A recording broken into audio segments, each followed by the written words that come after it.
Well, I'm here with Alyssa Gallagher, who is Director of Strategic Initiatives and Community Partnerships at Los Altos School District in Northern California. And first, I want to just say, I think it's so cool that a school district has somebody with your title. Thank you. So do I. It's Yeah. exciting.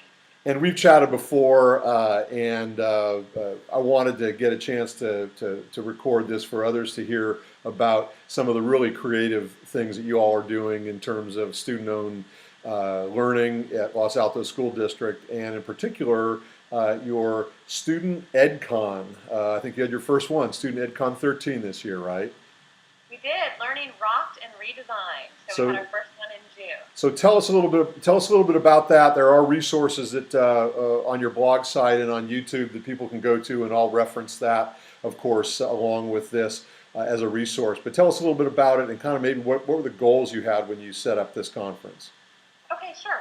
So in Los Altos School District, 3 years ago, we set a vision for ourselves that we wanted to be a leader in revolutionizing learning for all students.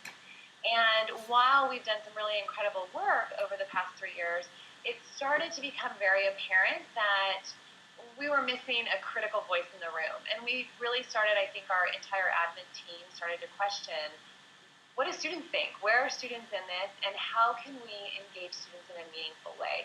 And like many schools, we have different structures in place for student involvement. You know, you think of student government, you think of sometimes having some focus group or advisory boards, but those felt really limited. And so we thought it would be really cool to try to engage junior high students. So we focused a conference on exiting 6th, 7th, and 8th grade students and thought, how can we meaningfully engage a group of students to really rethink learning in the school day?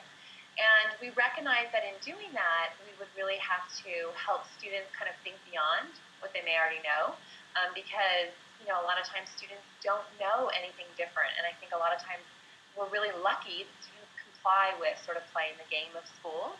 And they think, oh, it's all right, it's school. So we really knew that we had to push students' thinking. And we got together an admin team. Cami Thordarson, who's our innovative strategies coach, really helped to spearhead this and say, how can we create a meaningful learning experience for students where we give them an opportunity to rethink, imagine, and help be a part of the solution so that we can actually have students help be a part of revolutionizing learning in our district. So we actually modeled our Student EdCon after Big Idea Fest, which is a 3-day conference for adults. It happens every December in Half Moon Bay. And really, they bring together thought leaders and try to inspire adults to use design thinking. We thought that's really a great strategy to use with students. So we organized 3.5 days where students were exposed to thought leaders that would resonate with their age and where they are, and use the design thinking process to ultimately have them create solutions. And then at the end of the conference, had teams present out solutions and share those more broadly with our community, and selected 3 solutions that we're going to have students actually be a part of implementing this school year. Wow, and so some of the outcomes were you actually had tangible program come out of this in terms of things you're going to carry on with the school that were designed by the students. Absolutely. So we actually had 9 teams of students, and on Saturday morning, which was really cool, we had all of the students invite their parents and community members, and we had each team essentially pitch their prototype, their idea of what one solution did they come up with that they thought would improve their learning experience. And out of the 9 pitched a lot of common themes. We involved our school board, our superintendent, and we selected 3 ideas that now we're working on. How do we work with students on implementing these, on helping us? Because we don't want this to be something where students created ideas and now the adults run with them. We really want the students to be involved in the implementation piece so that it's meaningful and they're able to see it all the way through. So in addition to that outcome of actually coming out with some ideas that you're really going to pursue, what about some of the outcomes in terms of the process that people went through? Maybe some of the adults were involved in this as well, in terms of how they're going to be working and thinking going forward. Yeah, that's a great question. So we saw it as a real opportunity that we knew we needed at least anywhere from 10 to 12 teachers to help us facilitate the conference, and really just made a conscious choice of investing in our teachers. So one of our outcomes that we hoped for was that we would train teachers in how to use design thinking with students, and we would help teachers have a broader perspective of what students are capable of. And what was fascinating, I think it was one of those situations where I'm not sure who learned more in the 3.5 days. I think everybody involved, students, parents, teachers, administrators, it was a learning experience for all of us. And at the end of every day, we would sort of circle up after the kids left. We'd sort of circle up with the facilitators and talk about the day and what worked well and what didn't, and what were some of the ahas.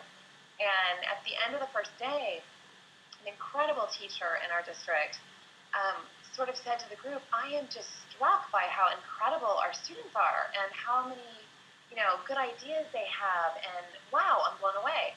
And on one hand, it was really exciting to hear that revelation from the teacher. On the other hand, I found it a little bit frightening because, I feel like we spent 180 days with these students in California, our school year, 180 days, and we don't know that. We don't know that they're capable of so much more. And I think it was a good aha moment for us to have that what about our current structure isn't allowing teachers to get that in-depth knowledge and to get those results from students that we were able to get in one day of a student conference. Yeah.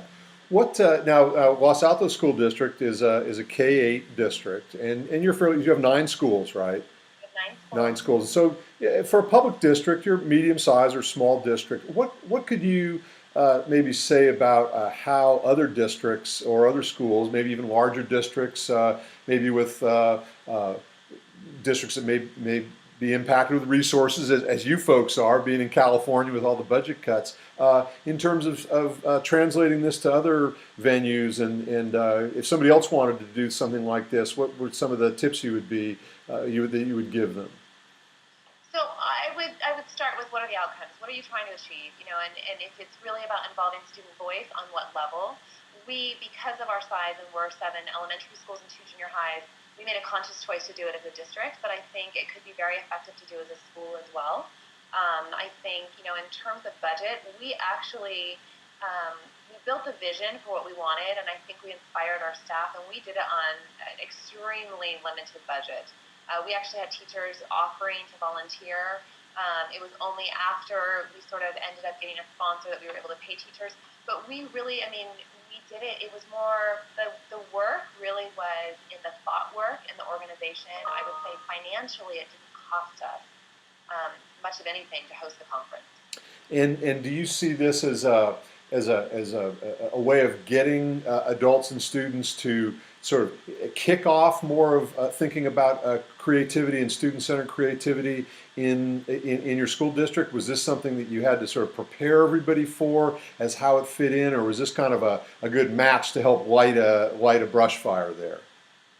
I think a little bit of all. I think embracing the idea of design thinking and just jumping in and let's stop talking about what we're going to do and let's just start doing it. And it wasn't perfect. I think it was definitely, for our district, it was our first prototype of a student conference. We hope to make it an annual event.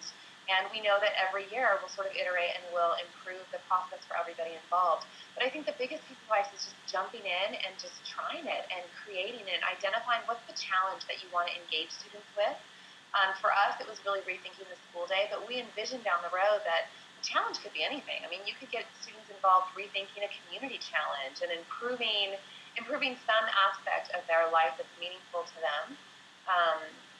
That was I would say that's another area that we really wanted to impress upon our students was, you don't have to wait to be an adult to act. Yeah. You don't have to wait until you have a college degree to do something that matters.